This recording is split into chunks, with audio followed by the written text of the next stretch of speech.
This is the north end of Lake Worth in Florida. We're anchored for about a month or so. The lake is very large.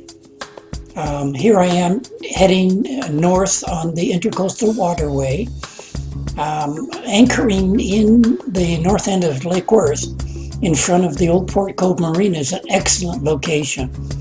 It's a muddy bottom, but good holding. Old Port Cove Marina is an excellent marina. I stayed there for about 3 nights, and they offer a free shuttle to take you to shopping, grocery stores, or wherever you want to go within just a couple of miles.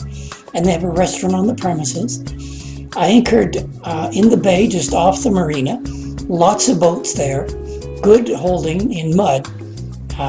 You cannot leave your dinghy to go shopping at the marina, but there's a small canal going at the north end into another small lake. And as you pass under the bridge on the right, there's a sandy area where you can tie up and lock your dinghy and walk across the bridge to the public store, which is very close and good shopping. Carries a lot of good products there. Here I'm going along the Intercoastal heading north.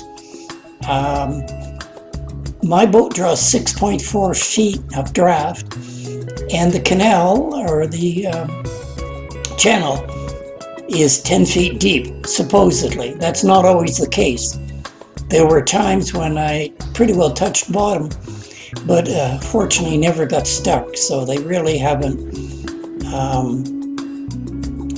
kept the channel 10 feet all the way. Mud tends to clog it up, but they do work on it. At this point, I still did not have my new mast.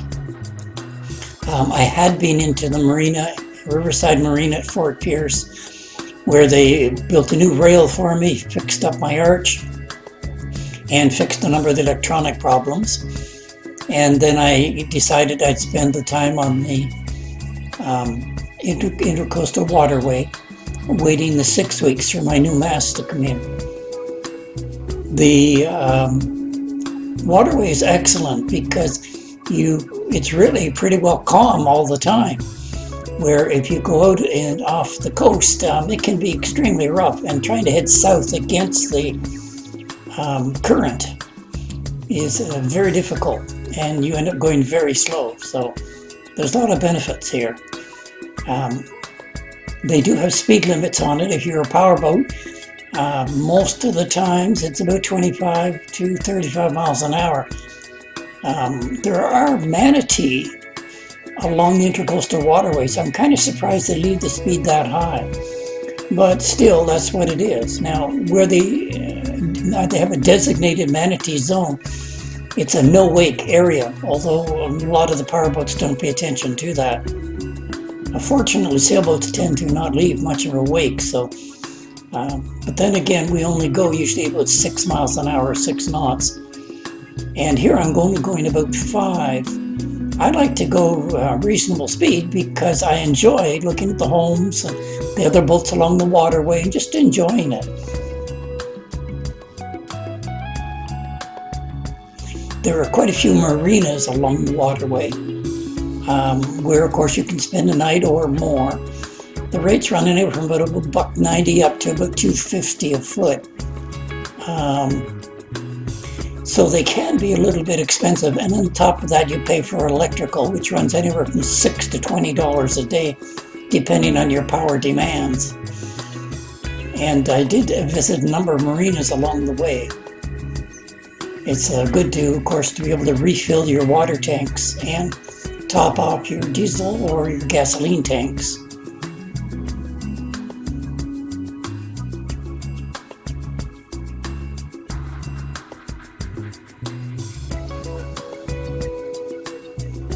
From Fort Pierce down to Palm Beach, which is where Lake Worth is about 50 miles. So, you're looking at 10, 12, 14 hours depending on your speed. Of course, if you've got a fast boat, then that's a lot slower, but that's perhaps the beauty of sailing, is you get to go along at a very slow speed to really enjoy things. Now the bridges, there's a lot of bridges. The ones that are fixed are generally 65 feet high, so plenty of clearance. My boat with a mast on it, I require about 54 and a half, 55 feet. So no problem there. The bridges that have to be raised to let you through, you advise them, you would like them to raise the bridge at channel 9. And if it's a on-demand one, then they'll open it pretty much right away. Some of the bridges are set. They open on the hour and the half hour. And so you kind of have to schedule when you're going to get there.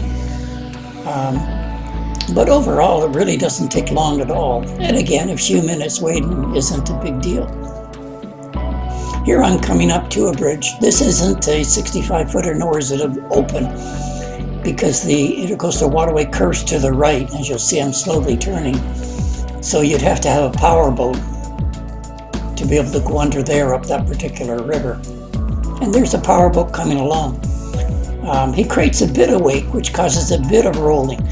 Most of the boaters that have power are really quite good about the speed that they go by you, because they realize that you're going to roll. The small ones aren't bad, but the really big ones, yeah, they can cause you severe roll. And some of them are very good about it. Others are, well, just not very nice people.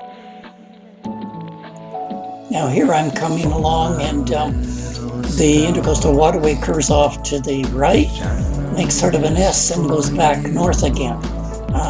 There's an entrance in from the ocean out here, but yeah, they do advise in this particular one that you have local knowledge of the waterway, because it can be tricky.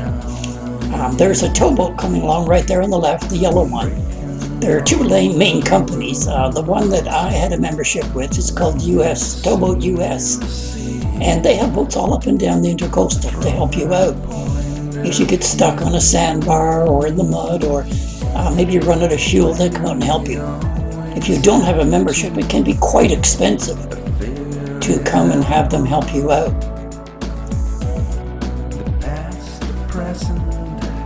And of course, you call them on your VHF radio, or if you've got a cell phone, you're all set. Now I'm heading towards Whole Bay Sound, which is south of Stewart. And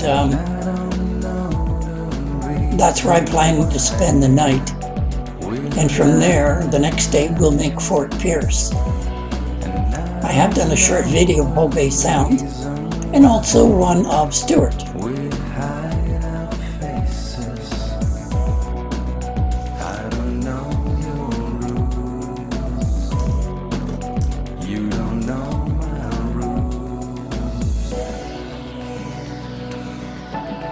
There are some cruise boats that go along the intercoastal.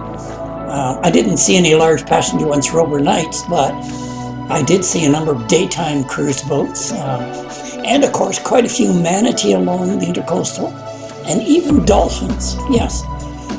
When I was north of Whole Bay Sound, heading towards Stewart and then on to Fort Pierce, I did see a herd, not a herd, I forget what they call them, but a number of dolphins traveling together, which was really nice, because I love seeing those and the manatee.